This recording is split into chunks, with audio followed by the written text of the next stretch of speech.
Tentunya dalam rumah tangga itu cara melihatnya kita harus punya macam-macam kacamata. Orang normal suami cukup, istri cukup, istri cukup, maka suami yang sangat cukup ini biasa ngasih nafkah. Kalau nggak ngasih nafkah gila dia. Masa anaknya nggak dikasih makan? Mana ada orang lebih jahat dari dia?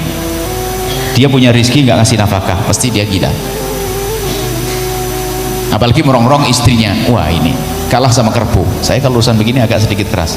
Kerbau itu saya ngelihat kerbau suami istri di sawah, nggak pernah dia kerebut rumput pasangannya. Masa ada suami ngambil milik istrinya? Malu dong. Dong suami mampu.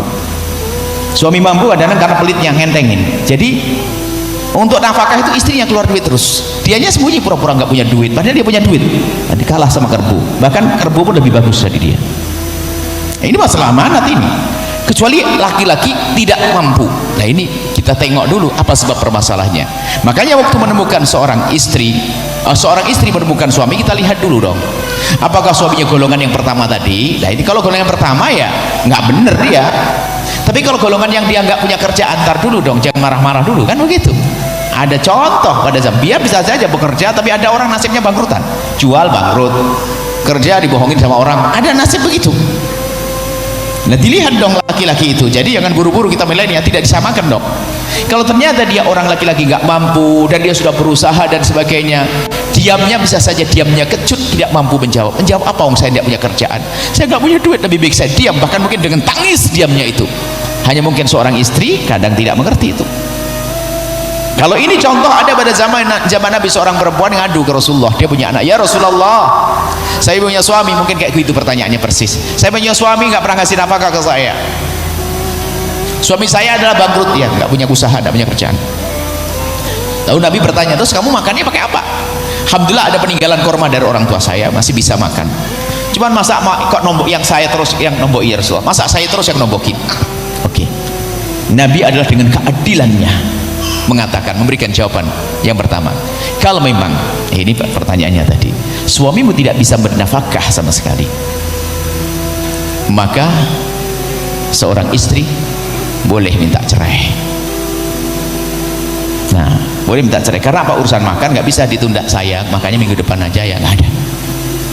Biar saja pisah, lalu dia menikah mungkin dengan suami yang bakal memuliakan dia. Makanya di saat di hadapan kisah semacam ini, manusia perempuan langsung terbagi dua, orang bebel sama orang cerdas. Orang bebel langsung mengatakan, oh iya gitu ya, cerai, itu pasti bebel dia, cerai. Yang cerdas nunggu, mungkin ada jawaban lagi dari Rasulullah. Nah inilah yang mulai tadi sudah senyum-senyum itu bebel. Cerai nggak dikasih nafkah, cerai. Nggak tahu Anda bebel atau cerdas? Bebel atau cerdas itu? Kalau bebel langsung mendapat tawaran pertama, kalau memang suamimu tidak bisa bernafkah, maka kamu boleh minta cerai, tidak dosa, karena tidak diberi nafkah. Cuman dia perempuan cerdas. Ya Rasulullah, masa hanya karena urusan begini harus cerai? Ada opsi lain ya Rasulullah? Ada pilihan lain? Nabi menjawab, pilihan yang kedua adalah seperti yang sudah kau lakukan, kau yang mencukupinya. Pun karena suamimu juga karena memang tidak mampu mencari rezeki, kau yang mencukupi, maka saat itu kamu mendapatkan pahala berlipat-lipat, pahala sedekah, menyenangkan suami, silaturahmi ke anak. Apa kata perempuan cerdas itu? Ya Rasulullah, aku milih yang kedua saja, biar aku yang mencukupi, biar aku dapat pahala berlipat-lipat. Pun juga suamiku tidak bisa bernafkah karena memang dia tidak bisa bekerja. Kata Nabi apa? Sungguh benar pilihanmu. Ini cerdas karena apa? Memang suaminya adalah tidak mampu, nggak mau dipaksa suruh nyuri. Kecuali suami ongkang-ongkang, lah ini betul kurang ajar itu, ongkang-ongkang waktu gajian istri yang langsung ditagih mana. Ini udah, aduh. Tapi kalau memang suaminya adalah orang yang tidak mampu, ini maka seorang istri bisa punya peran mencukupi keluarganya, maka pahalanya berlipat-lipat. Tapi ingat, ini ada babnya baru lagi, wahai para bapak dan ibu yang solehah. Itu nanti biasanya judulnya berarti suami istri harus berkarir dong cari rezeki. Iya, gak apa-apa. Akan tapi harus ada rambu-rambunya. Pertanyaan, apakah boleh seorang istri berkarir? Jawabannya adalah boleh dengan catatan. Pertama, suaminya mengizinkan, tempatnya adalah juga tempat yang terhormat, ya.